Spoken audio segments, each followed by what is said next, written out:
सनी देओल जी आए थे, अनन्या पांडे जी आए थे, प्रशांत जी आए थे, हंसराज जी आए थे।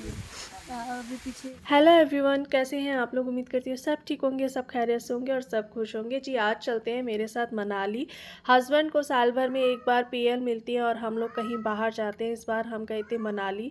मनाली में मुझे मिली हिमाचली दीदी जो बहुत ही ज़्यादा फेमस है। इनके पास सारे बॉलीवुड स्टार्स आते हैं और ये बहुत ही ज़्यादा मतलब मैं क्या बताऊँ, बहुत अच्छा इनका नेचर था।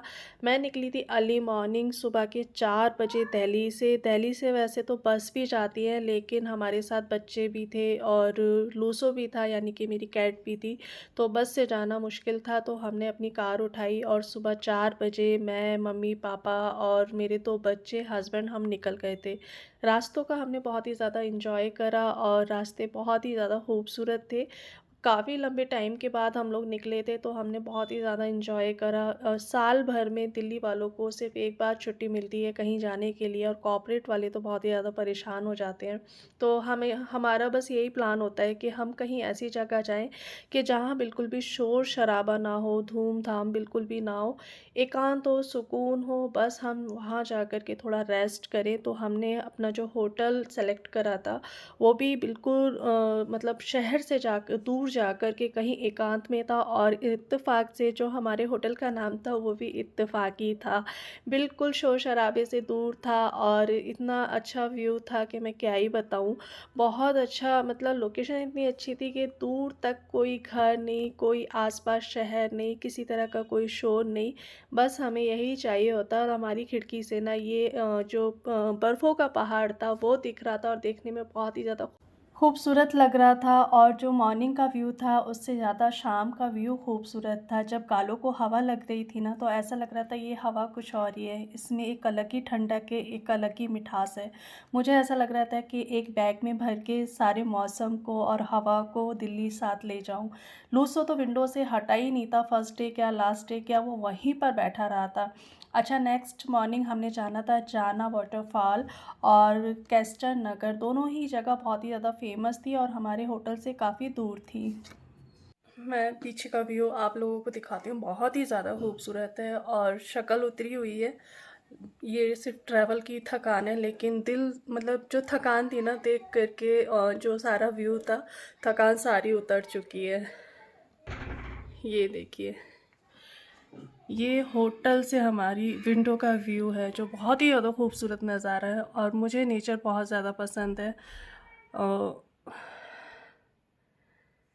लूसो भी बड़ा खुश है। लूसो, नेचर मुझे बहुत ज़्यादा पसंद है और इस तरह की चीज़ें मुझे बहुत ज़्यादा पसंद है। सेम जैसे मुझे पसंद है, मेरे हस्बैंड को भी नेचर बहुत ज़्यादा पसंद है, हमें एकांत बहुत ज़्यादा पसंद है। हमारे रूम के बराबर में मम्मी पापा का रूम था और वो भी मौसम को देख कर के बहुत ही ज़्यादा खुश थे। पहले तो आने में थोड़ा हिचकिचा रहे थे कि हम लोग थक जाएंगे, पहाड़ों पर नहीं जाना है, लेकिन जब वो सुबह उठे और उन्होंने मौसम देखा तो वो बहुत ही ज़्यादा खुश हुए। दूर दूर तक आबादी का नाम नहीं था और ये चीज़ें मेरे हस्बैंड को बहुत ही ज़्यादा अट्रैक्ट करती हैं और वाकई में बहुत अच्छा लग रहा था। दिल्ली में ये सब चीज़ें देखने को हम लोग तरस जाते हैं, खुला आसमान, खुला मौसम और पेड़-पौधे, बस काम, काम, काम। एक सुकून की तलाश में हम लोग 1 साल में निकलते हैं और वो बिल्कुल सुकून, ना कोई ट्रैफ़िक, ना कोई शोर, ना शराबा, शांति, एकांत और हम लोग पूरी फैमिली, मैं, मेरे हस्बैंड, मम्मी-पापा, सास-ससुर यानी कि और मेरे बच्चे, ये टाइम हम बहुत ही ज़्यादा एन्जॉय करते हैं एक-दूसरे के साथ। और बच्चों को तो जैसे पता नहीं क्या ही मिल जाता है, वो लोग बहुत ही ज़्यादा खुश होते हैं ऐसी जगह जाकर के। अच्छा, सेकंड डे हमें ऊपर जाना था जहाँ पर ये बर्फ़ दिख रही है, लेकिन क्या हुआ सेकंड डे का मैं सेकंड वीडियो में शेयर करूँगी। चीज़ है जो आप लोग ज़रूर देखिएगा, सेकंड वीडियो बहुत ही आपको मज़ा आएगा। चलिए, मम्मी जी तैयार हो रही थी, यानी कि मेरी सासू माँ, हमने घूमने जाना था और आज मैं मिलवाती हूँ आपको अपने सास-ससुर से जो बहुत ही ज़्यादा प्यारे हैं और लव बर्ड कहते हैं हम लोग इन्हें, क्योंकि एक-दूसरे का बहुत ज़्यादा ख़्याल रखते हैं, एक-दूसरे से बहुत ही ज़्यादा प्यार करते हैं और मुझे नहीं लगता कि इनसे ज़्यादा कोई एक दूसरे से प्यार करता होगा मेरी नज़र में। और ऐसा होता है ना कि हम अपने बड़ों से कुछ सीखते हैं। इनसे वैसे मैंने बहुत कुछ सीखा है, लेकिन एक चीज़ सीखी है कि एक दूसरे से प्यार कैसे किया जाता है, एक दूसरे के साथ कैसे रहा जाता है और एक दूसरे का ख्याल कैसे रखा जाता है। चलिए जी, हम निकल गए थे कैस्टन नगर, जो एक राजा का किला है, और यहाँ पर काफ़ी फ़िल्मों की शूटिंग हुई है और ये काफ़ी ऊंचाई पर था। और एक इंटरेस्टिंग सी आपको बात बताऊँ, मेरे जो ससुर जी हैं उन्हें ऊंचाई से बहुत ज़्यादा डर लगता है, लेकिन वो अपने बच्चों के लिए भी ऊपर चले गए। और जब मैं इस किले में एंटर हुई तो ये किला मैं देखती रह गई, जबकि सारे रूम्स लॉक्ड थे, कोई भी एक रूम खुला नहीं था। लेकिन बाहर का जो व्यू था, इतना रॉयल लुक था और इतना ज़्यादा अमेजिंग बना हुआ था, इतना ज़्यादा खूबसूरत बना हुआ था। एक एक चीज़, एक मतलब वहाँ की लकड़ी भी अलग थी, तो बहुत ही खूबसूरत बना हुआ था। मम्मी थक गई थी, पापा थक गए थे, तो वो नीचे बैठ गए थे और हमने ऊपर से जा कर के सब कुछ देखा और देखने में बहुत ही ज़्यादा खूबसूरत लग रहा था। जो नेचर होता है ना, वाकई में बहुत ही ज़्यादा खूबसूरत है। इसे करीब से देखो तो लगता है कि वाकई में दुनिया बहुत ही ज़्यादा खूबसूरत है।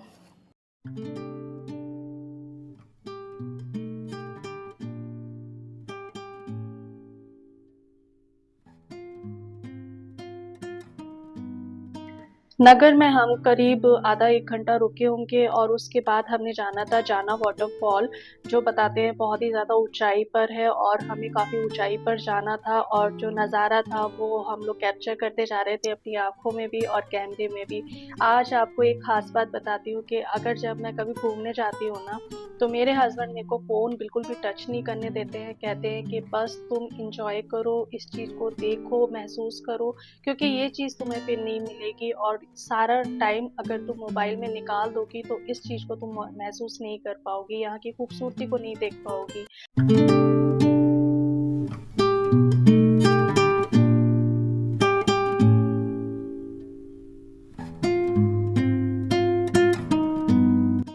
ये हम पहुँच गए थे जाना वाटरफॉल। मेरे बच्चे और हस्बैंड काफ़ी फिट है माशाल्लाह, तो वो झट से ऊपर चढ़ गए थे और मुझे थोड़ा टाइम लग रहा था।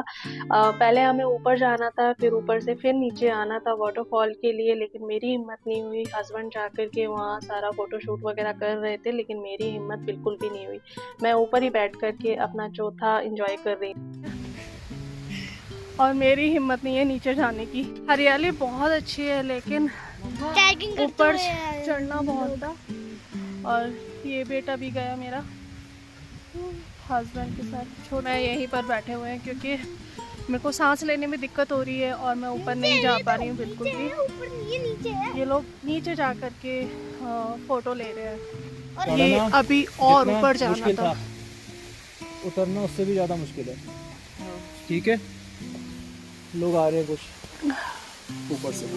जैसे तैसे हम लोग ऊपर आ तो गए, लेकिन अब हमें नीचे उतरना है, तो थोड़ी हिम्मत कर लोगों को। अजमा और कड़ी मिक्स करके खा ले। दीदी, आप अपने हाथ से बनाते हो खाना? हाँ, हम जितना जब खाना खा रहे हैं ना, हाँ हाँ, अपने हाथ से बनाते हैं। कब से बना रहे हो? ढाबे को चलाते जाते 15-16 साल हो गया। अच्छा अच्छा। हाँ जी, हम सुबह जब उठते ना 8 बजे से लेके खाना बनाना स्टार्ट कर देते हैं। अच्छा, फैमिली में सब लोग बनाते हैं? नहीं, यहाँ तो फैमिली बड़ी है, अच्छा पर वो अपना अपना बिजी होते हैं, हम इधर 2 ही होते हैं। अच्छा आजकल तो कम होते हैं, जैसे जैसे सीजन बढ़ता है लोग बोलते तो और भी होते हैं। अच्छा। हाँ जी, क्योंकि खाना बहुत बढ़िया खाना इनका बहुत ही अच्छा था, पूरी पूरी थाली थी इनकी। कौन कौन आया दीदी? जैसे एक तो ये आए, क्या नाम उनका, सनी देओल आए सनी थे। देओल जी आए थे, अनन्या पांडे जी आए थे, प्रशांत जी आए थे, हंसराज जी आए थे, अभी पीछे वो आए थे रोहित शर्मा जी के जो हाँ, जो क्रिकेट खेलते हैं। उनकी फैमिली, वो तो नहीं आए थे, उनकी फैमिली से लोग आए। मतलब ऐसे ऐसे बहुत से लोग होंगे, शायद कुछ तो ऐसे होंगे जिनको हम नहीं जानते होंगे। हाँ ऐसे हाँ। लोग आते हैं, पर वो आते हैं डायरेक्टली लंच के लिए आते हैं। अच्छा, अगर आप मनाली गए हो तो इन दीदी को आप जानते ही हो कि सागर ढाबा से बहुत ही ज़्यादा फेमस है और ये वहाँ के ऑनर हैं। इनका जो सेटअप था बिल्कुल ऑर्गेनिक था, बिल्कुल रॉ था और बहुत ही ज़्यादा खूबसूरती में इन्होंने अपना एक छोटा-सा ढाबा चला रही है, जो बिल्कुल साफ-सुथरा खाना देती हैं। 200 रुपए की एक थाली है, 200 रुपीज़ की 1 थाली, और खाना भी बहुत ही ज़्यादा घर का, कोई मसाला नहीं, कोई मतलब ऐसी चीज़ें नहीं थी जो आप नहीं खा सकते हो। खाने में मक्के की रोटी थी और सरसों का साग था। इनके अपने जो चावल होते हैं उसे पता नहीं क्या बोलते हैं ये रेड राइस था शायद, और अचार वगैरह सब कुछ था, और इनकी अपनी जो पहाड़ी थाली होती है वो थी, सिड्डू था उसमें, तो बहुत ही ज़्यादा खाना अच्छा था। पापा भी इनका इंटरव्यू ले रहे थे और मैं आई तो फिर दूर हो गए दोनों। और उसके बाद मैंने इनकी जो किचन थी वहाँ का टूर करा। बिल्कुल साफ-सुथरा खाना, और उस किचन में इतनी सफाई कि मैं बता नहीं सकती हूँ। और ये जो लुक था ना, मुझे ऐसी चीज़ें बहुत ही ज़्यादा पसंद है, मेरे हस्बैंड को भी बहुत ही ज़्यादा पसंद है। एक बड़े महँगे रेस्टोरेंट से अच्छी ये चीज़ें मुझे लगती हैं, बिल्कुल जो रॉ होता है और जो एक टच होता है ना ज़मीन वाला, वो हम लोगों को बहुत ही ज़्यादा पसंद है। इसके बाद हम लोग गए थे माल रोड, क्योंकि माल रोड हमारे जो होटल से है मुश्किल से 20 मिनट की दूरी पर था, और ज़्यादा कुछ माल रोड में मुझे दिखा नहीं, कितना ज़्यादा खूबसूरत मुझे लगा नहीं, जितना शिमला का है। शिमला का माल रोड काफ़ी अच्छा था, और घूमने आने के बाद हमने 10 मिनट के लिए चाय वग़ैरह पी होगी अपने होटल में, और हमारे होटल से थोड़ी दूरी पे, यानी कि कितना बताऊँ, 10 कदम की दूरी पे एक अहिल्या नाम की नदी थी, और वो इतनी ज़्यादा खूबसूरत थी, हमें पता ही नहीं था। और मेरे हस्बैंड इतने ज़्यादा समझदार हैं कि मतलब जब वो होटल बुक करते हैं ना, वैसे तो ये हमारे नोन का होटल था, तो वो ये सारी चीज़ें देखते हैं कि जो प्रकृति है, जो नेचर है, वो आस-पास हो, ताकि हम वहाँ से उन सारी चीज़ों का मतलब मज़ा ले सकें। तो ये जो नदी थी ना, हमारे होटल के पास ही बह रही थी, और इतनी ज़्यादा ठंडी थी, पानी शाम होते-होते बढ़ता जा रहा था, और बच्चों ने भी बहुत ही ज़्यादा एन्जॉय करा। मेरे बच्चों को भी हमारी तरह नेचर बहुत ज़्यादा पसंद है। चलिए, वीडियो बहुत ज़्यादा लंबी हो जाएगी, कल की चीज़ें कल शेयर करूँगी नेक्स्ट वीडियो में। और हम लोग पूरी तरह से बर्फ़ में फँस गए थे, किस तरह से निकल के आए, और हमें रुकना था काफ़ी और दिन, लेकिन सेम डे हमें वापस होना पड़ा, और बहुत कुछ चीज़ों का हमें सामना करना पड़ा। तो मिलते हैं नेक्स्ट वीडियो में, आप लोगों के साथ शेयर करूँगी। तब तक के लिए अपना ध्यान रखिए, खुश रहिए और दुआओं में याद रखिएगा। Bye bye.